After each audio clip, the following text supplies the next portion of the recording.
우리가 휴대폰으로 이렇게 평상시에 뭐 여러 가지 뭐 인터넷을 하지 않습니까? 유튜브도 보고 또 SNS도 보고 또 혹은 또 휴대폰으로 또 이렇게 인터넷 쇼핑몰도 이렇게 보기도 하는데요. 근데 휴대폰을 보다가 가끔 이렇게 깜짝 놀랄 때가 있습니다. 제가 얼마 전에 우리 사역자들하고 점심을 먹고 난 후에 지하실에서 탁구를 몇 번 친 적이 있었습니다.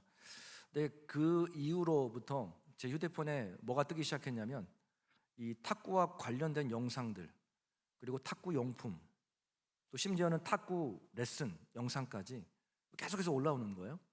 그래서 이 휴대폰이 내가 탁구 치는 걸 봤나? 싶을 정도로 깜짝 놀랐어요.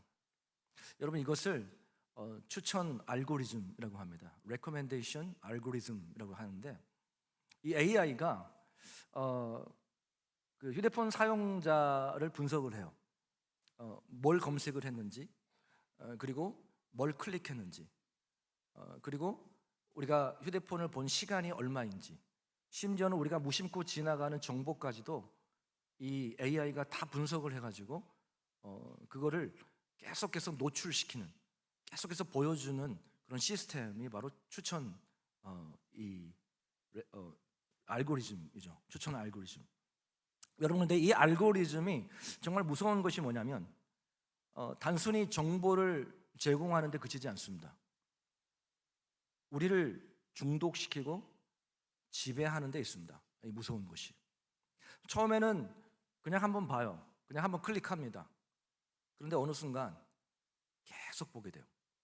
여러분, 그래서 요즘에 유튜브 중독, 짤 중독. 여러분, 짤이 뭔지 아세요? 모르세요? 짧은 영상을 짤이라 그래요. 숏폼이라고 하는데 짤 중독. 얼마나 재밌는지 몰라요. 시간 가는지 모릅니다. 그리고 인터넷 쇼핑 중독, 뭐 쿠팡, 그런 거 있잖아요. 우리 집에도 그런 사람 한 명 있습니다. 네. 그냥 한번 무심코 보는데 계속해서 올라와요. 여러분, 우리 아이들이 게임에 중독되는 것도 마찬가지예요. 우리 아이들이 한번 게임에 노출이 되면 이 추천 알고리즘이 계속해서 그와 관련된 영상과 광고를 계속 보여줍니다. 그래서 거기에 빠져들게 만드는 거죠. 여러분, 그래서 우리가 이 알고리즘을 그냥 보는 것 같은데 사실은 우리가 그 알고리즘에 끌려갑니다. 끌려다녀요. 여러분, 그런데 이 욕망의 알고리즘을 인류 역사상 가장 먼저, 그리고 가장 정교하게 사용했던 존재가 있습니다. 바로 사탄 마귀입니다. 창세기에 보면 사탄이 아담과 하와를 유혹할 때도 굉장히 아주 정교한 이 알고리즘을 사용했습니다. 이 욕망의 알고리즘. 여러분, 오늘 본문은 예수님께서 공생애를 사역하기 직전 광야에서 마귀에게 시험을 당한 그 사건입니다. 잘한 내용이죠. 자, 여러분, 그런데 오늘 본문을 보시면 마귀가 그냥 아무렇게나 예수님을 시험하지 않습니다. 여기서 시험은 temptation, 유혹입니다. 아무렇게나 유혹하지 않아요. 예수님의 상태를 정확하게 분석해서 아주 맞춤형으로 유혹합니다. 세 가지로 유혹을 하죠. 자, 저는 오늘 이 말씀을 통해서 이 사탄 마귀가 어떤 알고리즘으로 우리를 시험하고 우리가 또 그 시험을 어떻게 이길 수 있을지를 한번 오늘 말씀을 통해서 함께 나누고자 합니다. 자, 오늘 본문을 보시면 이렇게 시작을 해요. 우리 1절 말씀을 같이 한번 읽어보겠습니다. 1절입니다. 시작. 그때 예수께서 성령에게 이끌려 마귀에게 시험을 받으러 광야로 가사. 자, 여기서 그때라고 하는 것은 어떤 특정한 날짜를 의미하는 것이 아니라 예수님께서 세례요한에게 세례를 받으시고 요단강에서 세례를 받으시고 난 이후에 이제 공생의 사역을 막 시작하는 그 시점을 말하는 거죠. 자, 그때 예수님께서 성령에 이끌려 광야로 가셨습니다. 자, 근데 여러분, 우리가 이 1절에서 주목해야 될 단어가 하나 있는데 바로 이끌리어라는 단어입니다. 이끌리어. 여러분, 우리의 인생은 무엇에 이끌리냐가 굉장히 중요해요. 무엇에 이끌리냐. 왜냐하면 우리가 성령의 이끌림을 받지 않으면 우리는 세상의 이끌림을 받을 수밖에 없습니다. 로마서 8장에 말씀하신 것처럼 우리는 딱 두 가지예요. 육신에 속하거나 아니면 영에 속하거나, 육신의 생각을 하거나 영의 생각을 하거나, 둘 중 하나예요. 우리가 성령에 이끌리지 않으면 우리는 우리 욕심에 이끌릴 수밖에 없어요. 세상에 이끌릴 수밖에 없다는 거예요. 우리는 여기서 성령 충만이 무엇인지를 우리가 찾아볼 수 있습니다. 여러분, 성령 충만은 다른 것이 아니라 성령님의 지배함을 받는 겁니다. 성령님의 이끌림을 받는 거예요. 그래서 오늘 본문과 같은 사건을 기록하고 있는 이 누가복음 4장 1절을 보면 이 똑같은 사건을 이 누가는 이렇게 기록을 했습니다. 예수께서 성령의 충만함을 입어, 성령 충만한 거예요. 예수님이 성령의 충만함을 입어 요단강에서 돌아오사 광야에서 40일 동안 성령에게 이끌리시며. 성령 충만이 뭐냐? 성령님의 이끌림을 받는 삶이 성령 충만이라는 거예요. 여러분, 그런데 성령님께서 우리를 아무리 강하게 드라이브 하셔도, 아무리 우리를 강하게 이끄셔도 우리의 자발적인 순종이 없으면 성령의 역사가 나타나지 않습니다. 예를 들면 성령께서 우리 마음 가운데 이런 마음을 강하게 주셨어요. 저 사람을 전도해라. 전도하라는 마음을 강하게 주셨단 말이죠. 성령님께서 막 이끄세요. 그런데 우리가 자발적으로 순종하지 않으면, 그 성령의 감동에 순종하지 않으면 역사가 일어난다 안 일어난다? 일어나지 않는다라는 거예요. 아무런 역사가 나타나지 않습니다. 여러분, 그래서 오늘 본문 1절에 예수님이 성령에 이끌리어 광야로 가셨다라고 하는 이 말씀은 성령께서 예수님의 마음속에 광야로 가라는 그 감동을 주셨을 때에 예수님께서 그 감동에 순종하여 자발적으로 광야로 가셨다라는 의미입니다. 내가 광야를 안 갈 수도 있어요. 아무리 성령이 내 마음 가운데 강한 감동을 주셔도 내가 안 가고 싶으면 안 가는 거죠. 그런데 하나님이 광야로 가는 것을 원하셨기 때문에 내 뜻을 내려놓고 성령님의 이끄심을 따라 순종하며 가는 것, 편한 길을 내려놓고 광야의 길을 선택하는 것, 여러분, 이것이 바로 성령의 이끌리는 받는 삶인 줄 믿으시기를 바랍니다. 여러분, 근데 여기서 우리가 반드시 또 붙잡아야 될 중요한 영적 진리가 한 가지가 있습니다. 오늘 본문을 보시면 성령이 예수님을 어디로 인도하셨냐라는 것이죠. 여러분, 성령님께서 예수님을 어디로 인도하셨죠? 네, 광야로 인도하셨습니다. 푸른 풀밭과 쉴만한 물가가 아니에요. 광야입니다. 하나님의 뜻대로 살면 모든 일이 잘 풀릴 것이다. 성령 충만하면 고난이 사라질 것이다. 아닙니다. 여러분, 예수님은 성령 충만하셨지만 광야로 가셨어요. 여러분, 광야는 어떤 곳이죠? 길이 없습니다. 먹을 것이 없습니다. 마실 물도 없습니다. 그렇죠? 낮에는 살인적인 더위가 있고 밤에는 뼛속까지 파고드는 추위, 그리고 언제 들짐승들이 덮칠 줄 모르는 그 불안의 연속인 곳이 바로 광야예요. 사실 사람이 살 수 있는 곳이 아니죠, 광야는. 여러분, 근데 성령이 인도하신 곳은, 이 성령 충만한 예수님을 인도하신 곳은 푸른 풀밭과 쉴만한 물가가 아니라, 꽃길이 아니라 광야였습니다. 여러분, 하나님의 나라의 원리는 참 역설적입니다. 때로는 하나님께서 사랑하는 자를 일부러 광야로 보내세요. 여러분, 오늘 보면 바로 전구절인 마태복음 3장 17절을 보시면 예수님께서 세례를 받으시고 난 다음에 그 직후에 하늘에서 소리가 들렸어요. 자, 어떤 소리가 있었는지 한번 보세요. 함께 읽어볼까요? 어떤 소리인지. 시작. 하늘로부터 소리가 있어 말씀하시되 이는 내 내 사랑하는 아들이요 내 기뻐하는 자라. 네. 자, 내 사랑하는 아들, 내 사랑하는 자, 누구를 가리킬까요? 예수님을 말하죠. 하늘에 소리가 있었어요. 이는 내 사랑하는 아들이요 내 기뻐하는 자다. 여러분, 그러면 꽃길로 보내셔야죠. 성령께서 꽃길로 인도해 주셔야 되잖아요. 쉴만한 물가로 푸른 풀밭으로 인도해 주셔야 되잖아요. 그런데 그 하나님의 사랑하시는 아들, 기뻐하시는 자, 그 예수 그리스도를 성령께서 어디로 인도하시죠? 광야로 인도하십니다. 왜 그럴까요? 왜 하나님은 사랑하시는 자를 광야로 인도하실까요? 여러분, 광야는 세상의 소리가 들리지 않는 곳입니다. 세상의 소리가 차단된 곳이죠. 오직 하나님께만 집중할 수 있는 곳이 광야입니다. 그래서 하나님의 사람들은 하나같이 다 광야를 지나게 하셨어요.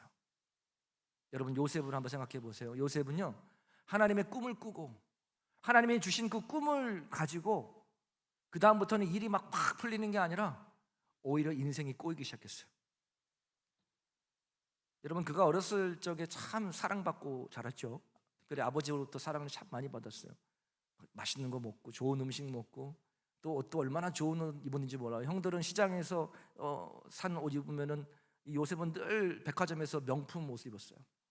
얼마나 사랑받았는지 몰라요. 근데 그가 어느 날 하나님이 주신 꿈을 가지고 하나님이 주신 꿈을 줬어요. 꿈을 줬단 말이죠. 그런데 그 길이 확 대로가 열린 게 아니라 오히려 그 인생이 광야의 길로 들어갑니다. 형들이 요셉을 미워해서 구덩이에 던져버리죠. 그리고 애굽의 노예로 팔아버립니다. 그 나이 17살. 여러분, 여기 17살 있나요 혹시? 17살. 어린 나이죠. 한참 부모님에게 사랑받을 그 나이에 말도 안 통하고 문화가 다른 그 애굽 땅에 팔려갔단 말이죠. 광야죠. 그거 할 수 있는 것이 아무것도 없었어요. 여러분, 근데 그의 인생의 광야는 거기서 끝나지 않았습니다. 더 깊은 광야로 들어가죠. 좀 살만하니까 억울하게 감옥에 들어가죠. 죄수의 몸으로 억울하게. 더 깊은 광야였어요. 여러분, 요셉에게 희망이 보였을까요?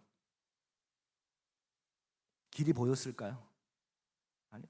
희망이 보이지 않습니다. 길이 보이지 않습니다.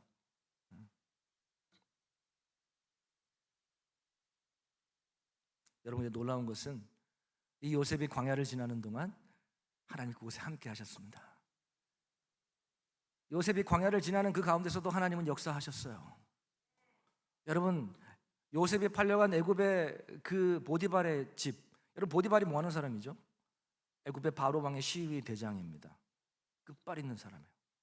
여러분, 그러한 집에서 노예로 일을 하면서 인정받았단 말이죠. 그리고 모든 일을 도맡아서 했습니다. 여러분, 요셉이 거기서 뭘 배웠을까요? 행정을 배웠죠. 그리고 사람을 다스리는 리더십을 배웠습니다. 여러분, 그가 감옥에 들어갔어요. 근데 그 감옥이 일반 평범한 감옥이 아니었죠. 왕의 죄수들이 갇히는 감옥이었습니다. 여러분, 거기서 요셉이 뭘 배웠을까요? 애굽의 정세를 배웠죠. 여러분, 요셉이 30살의 나이에 갑자기 애굽의 총리가 되었음에도 불구하고 그가 그 일을 잘 감당할 수 있었던 이유는 그가 어디서 그 모든 걸 배웠죠? 광야에서 다 배웠어요. 광야에서. 여러분, 요셉의 인생을 보면 점점 더 나빠지는 것처럼 보였어요. 그렇죠? 점점 더 깊은 광야로 들어가는 것처럼 보였습니다. 여러분, 그러나 하나님께서는 그와 함께 하셨고 또 그 광야 가운데도 일하고 계셨는 줄 믿으시기를 바랍니다. 여러분, 요셉이 지났던 광야는 하나님의 뜻을 이루기 위한 과정이었다라는 것이죠. 요셉이 지나갔던 그 광야는 하나님의 뜻을 이루시기 위한 과정이었음을 믿으시기를 바랍니다. 여러분, 그런데 요셉이 그 힘든 광야를 지나면서 그 하나님의 선하신 뜻을 알았을까요? 몰랐을까요? 처음에 알았을까요? 몰랐을까요? 전혀 몰랐죠. 길이 보이지 않은데요. 점점 더 악화되는데요. 어쩌면 요셉의 마음 가운데는 좀 원망이 있었을지도 모르겠어요. 불평이 있었을지도 모르겠어요. 하나님, 도대체 왜 그렇습니까? 내 인생은 왜 이렇게 꼬이는 거예요? 내가 하나님 뜻대로 살려고 하고 내가 하나님 말씀에 순종하려고 하는데 하나님, 내 인생은 왜 이렇게 시련의 연속입니까? 아마 이해가 되지 않았을 겁니다. 그러나 그가 광야를 다 지나고 난 다음에 그가 하나님의 뜻을 다 깨닫게 된 거죠. 그래서 여러분, 형들이 나중에 애굽에 찾아왔을 때 그 형들이 요셉인 줄 알고 두려워 떨고 있었을 때 요셉이 형들에게 뭐라고 이야기했냐면 창세기 45장 5절에 이렇게 형들이 말했어요. 우리 함께 읽어볼까요? 시작. 당신들이 나를 이곳에 팔았다고 해서 근심하지 마소서, 한탄하지 마소서. 하나님이 생명을 구원하시려고 나를 당신들보다 먼저 보내셨나이다. 할렐루야. 여러분, 요셉이 애굽에 간 계기가 뭐예요? 형들 때문이었죠. 그렇죠? 형들이 팔아버렸잖아요. 그래서 갔잖아요. 형들 때문인 줄 알았어요, 처음에는. 그렇죠? 그러나 요셉의 고백, 그가 광야를 통과하고 난 이후에 요셉이 뭐라고 고백하죠? 아닙니다, 형님들, 아니에요. 형님들이 나를 판 것 같았지만 하나님이 앞서 나를 보내셨습니다. 하나님의 놀라운 계획이 있으셨습니다. 그 고백 아니겠어요? 여러분, 모세도 하나님의 부르심을 받고 광야로 던져졌습니다. 다윗도 골리앗과 싸워 이기고 난 이후에 광야로 던져졌습니다.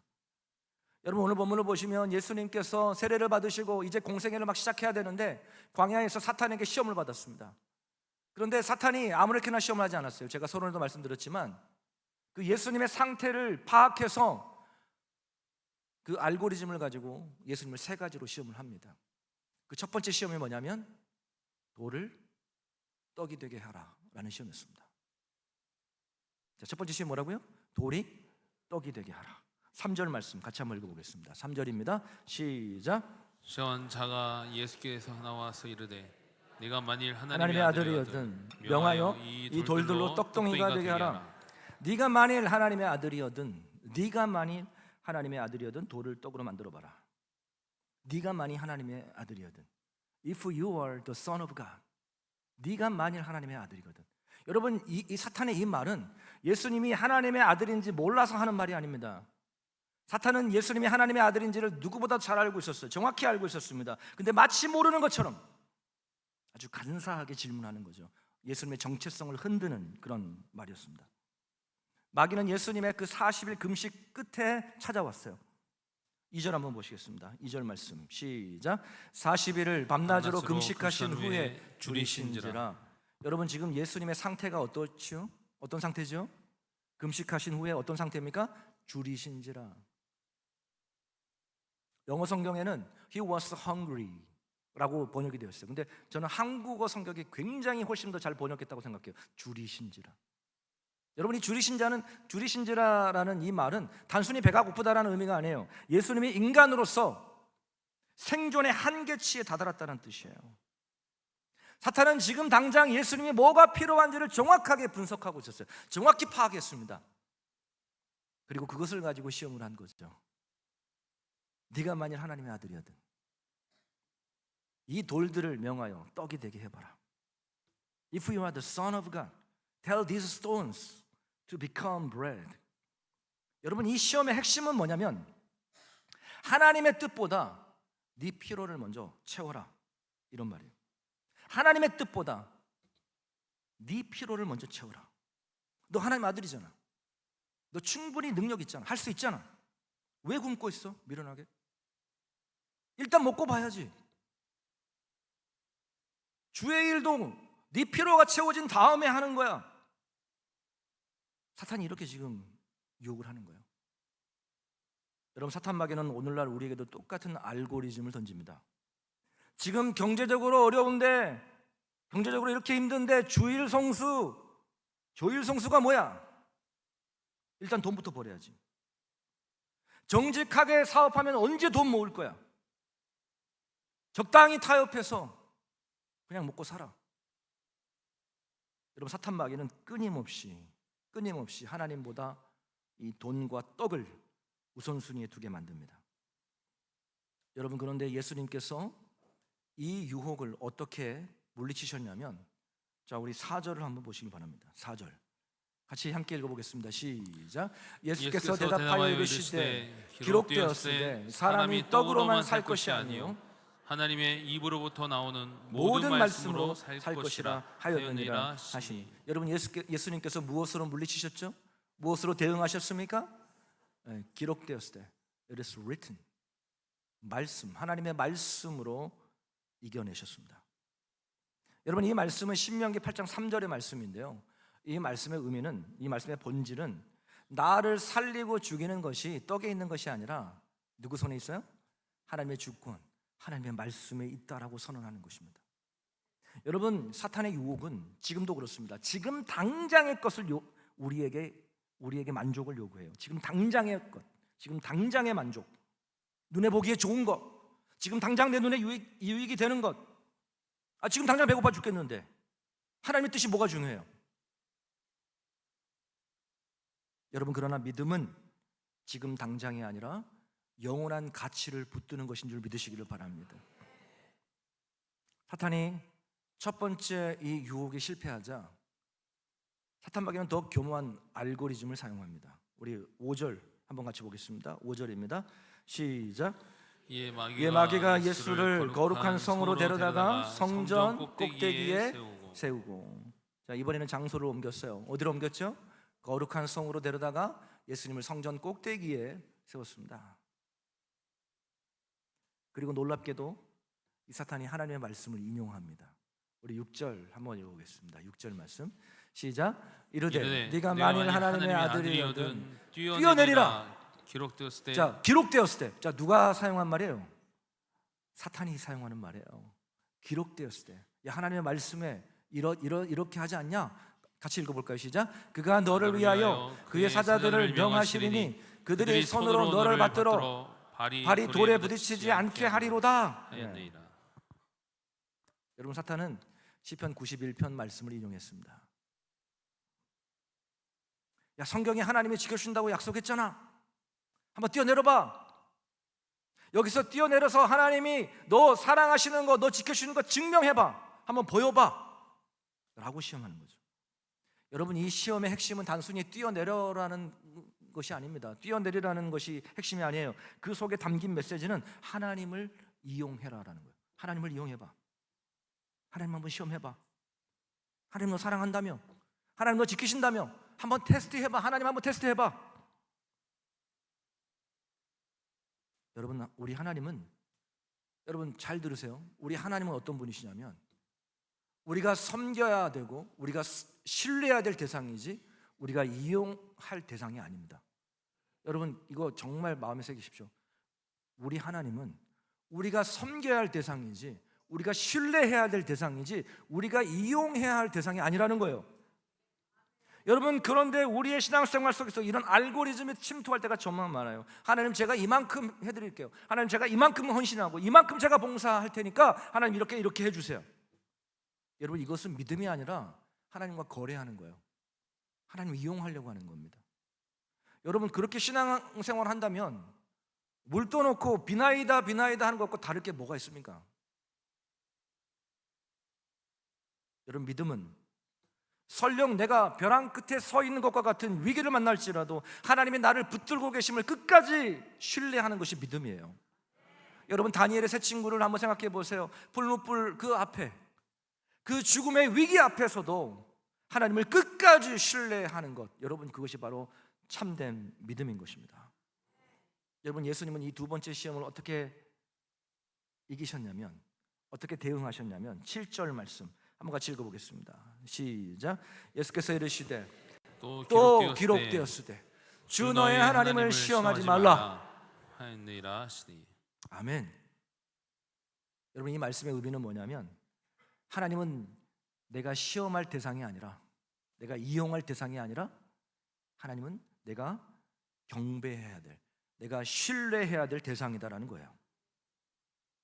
여러분, 진짜 믿음은 무엇이냐면 우리가 오늘 불렀던 찬양처럼 이 눈에 아무 증거 아니 배워도, 이 귀에 아무 소리 아니 들려도 하나님의 약속의 말씀을 믿는 것, 여러분, 이것이 참된 믿음인 줄 믿으시기를 바랍니다. 내 뜻대로 되지 않아도, 내가 원하는 대로 되지 않아도 하나님의 선하심을 믿고 신뢰하는 것, 여러분, 그것이 사탄의 알고리즘을 깨뜨리는 믿음의 원리인 줄 믿으시기를 바랍니다. 자, 세 번째 시험이 가장 강력해요. 사실 이 마지막 세 번째 시험은 가장 노골적이면서 가장 강력한 시험입니다. 사탄은 예수님을 지극히 높은 산으로 데려다가 천하 만국과 그 영광을 한눈에 보여줬습니다. 8절 같이 보겠습니다. 8절 말씀 시작. 마귀가 또 그를 데리고 지극히 높은 산으로 가서 천하 만국과 그 영광을 보여. 오늘날로 말하면 세상의 부귀영화, 돈, 명예, 권력, 성공, 출세, 이러한 모든 것들을 그냥 파노라마로, 그냥 하이라이트 영상으로 짠 보여준 거예요. 그리고 이렇게 제안합니다. 자, 9절 한번 보겠습니다. 한번 같이 읽어볼까요? 시작. 이르되 만일 내게 엎드려 경배하면 이 모든 것을 내게 주리라. 굉장히 솔깃하죠? 굉장히 달콤하죠? 여러분, 이 유혹은 예배의 대상을 바꾸라는 거예요. 하나님을 섬기지 말라는 것이 아니에요. 하나님도 섬기고 물질도 섬기고. 여러분, 우리가 다니엘서를 통해 살펴보았듯이 다니엘의 세 친구에게 하나님 믿지 말라는 것이 아니었습니다. 그냥 금신상 앞에서 한 번만 절하라는 거예요. 한 번만. 하나님 섬기지 말라는 게 아니에요. 그냥 금신상에 하나님도 섬기고, 그리고 금신상도 절 한 번 해. 여러분, 다니엘에게 평생 기도하지 말라는 게 아니었어요. 기도해, 평생 기도해. 근데 30일 동안만 기도하지 마. 앞으로 30일 동안만 기도하지 마. 여러분, 여기에 아주 사탄의 교묘한 덫이 있습니다. 30일 동안만. 제가 예전에 한번 이 예화를 든 적이 있어요. 제가 고3 때 이 고3이 되자 우리 담임 선생님이 첫 시간에 우리 반에 딱 들어와가지고 첫 번째로 하신 말씀이 지금도 기억이 나요. 담임 선생님께서 뭐라고 말씀하셨냐면, 자, 너희들 이제 고3이다. 특별히 교회 다니는 것들, 교회 다니는 것들, 1년 동안 교회 갈 생각하지 마. 여러분, 평생 교회 가지 말라는 것도 아니었어요. 얼마 동안요? 고3 1년 동안만. 1년 동안만 가지 말라는 거예요. 여러분, 우리 중고등부 아이들이요, 시험 기간 되잖아요. 그럼 출석률이 확 줄어듭니다. 왜 그럴까요? 어떻게 그렇게 잘하세요? 시험 공부하려고. 우리 아이들이 여름 수련회, 겨울 수련회 은혜 받으러 가야 되는데 학원이 더 중요해요. 여러분, 하나님께 예배하는 일이 그 어떤 것보다 가장 중요한 일인 줄 믿으시기를 바랍니다. 여러분, 우리 아이들에게 가르쳐야 돼요. 지금부터. 그걸 가르치지 않으면 여러분 대학 나가보세요. 다 떠납니다. 다 떠나요. 목숨 걸고 예배 드리는 거 가르쳐야 됩니다. 우리 아이들한테. 여러분, 성공, 명예, 자녀, 돈, 여러분, 이 모든 것들이 하나님보다 조금이라도 더 사랑하는 자리에 올라가는 순간, 여러분, 우리는 마귀에게 무릎 꿇은 거 똑같은 겁니다. 그래서 예수님께서 마태복음 10장 37절에 이렇게 말씀하셨어요. 우리 함께 읽어보겠습니다. 시작. 아버지나 어머니를 나보다 더 사랑하는 자는 내게 합당하지 아니하고 아들이나 딸을 나보다 더 사랑하는 자도 내게 합당하지 아니하다. 여러분, 아버지나 어머니 자녀를 사랑하지 말라는 의미인가요? 아니죠. 성경은 내 부모를 공경하라고 말씀합니다. 내 자녀를 사랑하라고 말씀하세요. 여러분, 이 말씀의 의미는 하나님보다 더 사랑하면 안 된다는 거예요. 그 무엇도 그 누구도 하나님보다 우선이 되면 안 된다는 것입니다. 여러분, 예수님은 사탄의 이 유혹에 이렇게 반응하셨습니다. 자, 10절 같이 한번 읽어보겠습니다. 시작. 예수께서 말씀하시되 사탄아 물러가라. 기록되었을 때 주 너의 하나님께 경배하고 다만 그를 섬기리라. Worship the Lord your God and serve Him only. Serve Him only. 하나님만 섬기라는 거예요. 하나님만. 하나님도가 아니라 하나님만. 하나님도 섬기고 돈도 섬기고. 그거 아니라는 거예요. Serve Him only. 하나님만. 사랑하는 여러분, 사탄 마귀는 지금도 우리의 약점을 분석해서 유혹의 알고리즘을 가동하고 있습니다. 때로는 떡의 문제로, 때로는 영적 허영심으로, 때로는 세상의 화려함으로 우리를 유혹합니다. 자, 그러면 우리가 이 사탄의 유혹들을 어떻게 이겨낼 수 있는가? 오늘 본문을 보시면 그 답이 명확하게 나와 있어요. 예수님께서 이 세 가지의 유혹을 모두 어떻게 대응하셨죠? 어떻게 물리치셨죠? 기록되었을 때 It is written. 하나님의 말씀으로 승리하셨습니다. 여러분, 에베소서 6장에 보면 하나님의 전신갑주를 취하라고 말씀하세요. 사탄 마귀와 우리가 영적으로 싸워야 되는데 우리에게 필요한 영적 하나님의 전신갑주, 구원의 투구, 그 다음에 의의 흉배, 의의 호심경, 그 다음에 진리의 허리띠, 그리고 구원의 복음의 신, 그리고 믿음의 방패. 여기 이 모든 것들은 방어용이죠. 디펜스 하는 겁니다. 사탄이 공격할 때 우리 디펜스 하는 거예요. 방어하는 거예요. 근데 유일하게 사탄을 공격하는 무기가 하나 있습니다. 그게 뭐죠? 성령의 검, 곧 하나님의 말씀이에요. 말씀. 예수님은 말씀의 검으로 이 사탄의 유혹의 그물망을 다 찢어버리신 겁니다. 여러분, 시험은, 유혹은 감정으로 이겨낼 수 있는 게 아니에요. 우리의 의지로 이겨낼 수 있는 게 아닙니다. 오직 하나님의 말씀으로만 이겨낸 줄 믿으시기를 바랍니다. 여러분, 근데 평소에 우리가 말씀 읽지 않고 말씀 묵상하지 않으면 시험의 순간에 꺼낼 무기가 없는 거예요. 유혹이 찾아오는데 말씀이 없어요. 내 안에 꺼낼 검이 없는 거예요. 내 안에 말씀이 없으면. 그러므로 우리가 붙잡아야 될 것은 하나님의 말씀인 줄 믿으시기를 바랍니다. 돈도 아니고 명예도 아니고 사람도 아니고 바로 하나님의 말씀을 붙들어야 되는 거예요. 여러분, 시험 당할 때 기억하시기를 바랍니다. 내 필요보다 먼저 하나님의 말씀을 붙드시기를 바랍니다. 여러분, 하나님과 딜하려고 하지 마세요. 하나님은 우리가 이용할 대상이 아니에요. 하나님은 우리가 신뢰할 대상입니다.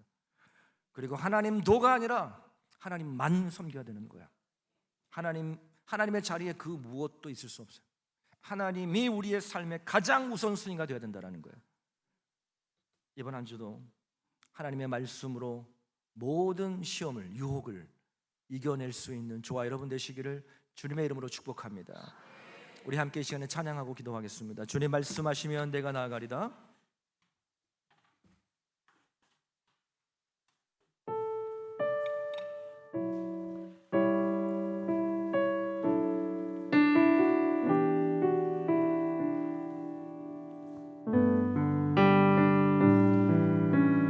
주님 말씀하시면 내가 나아가리다. 주님 말씀하시면 내가 나아가리다. 주님 뜻이 아니면 내가 멈춰서리다. 나의 가고 서는 것 주님 뜻에 있으니 오 주님 나를 이끄소서. 다시 한번 고백합시다. 주님 말씀하시면 내가 순종하며 나아갑니다. 주님 말씀하시면 내가 나아가리다.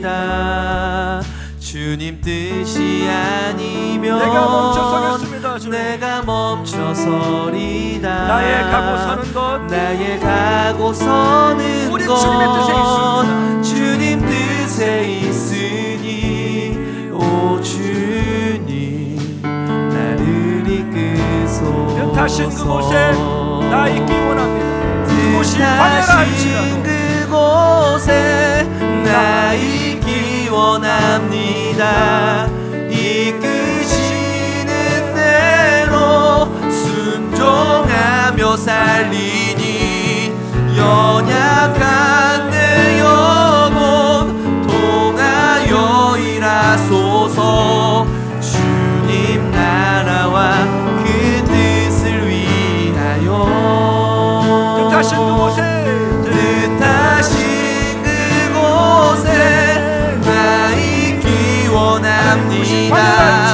이끄시는 대로 순종하며 살리니 연약한 내 영혼 통하여 일하소서.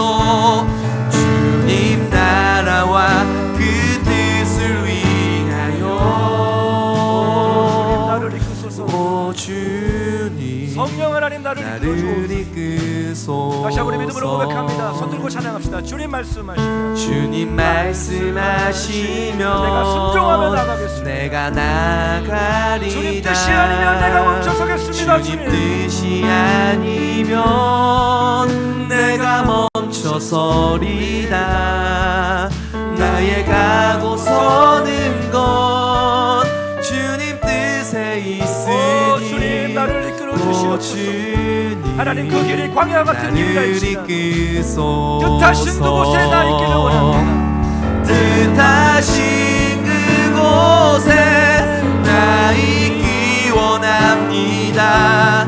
이끄시는 대로 순종하며 살리니 연약한 내 영혼 통하여 일하소서. 주님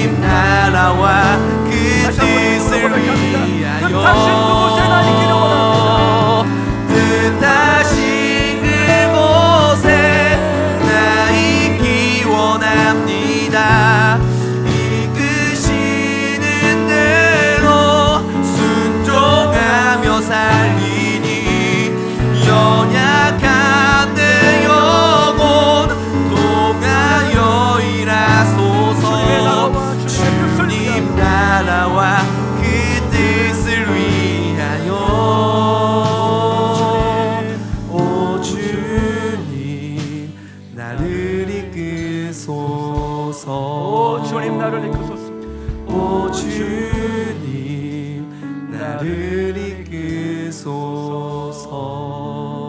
여러분, 사탄 마귀는 지금도 우는 사자와 같이 두루다니며 삼킬 자를 찾고 있습니다. 여러분, 사탄 마귀가 예수님도 시험했다면, 예수님도 유혹했다면 저와 여러분은 말할 것 없죠. 지금도 끊임없이 떡을 가지고 유혹합니다.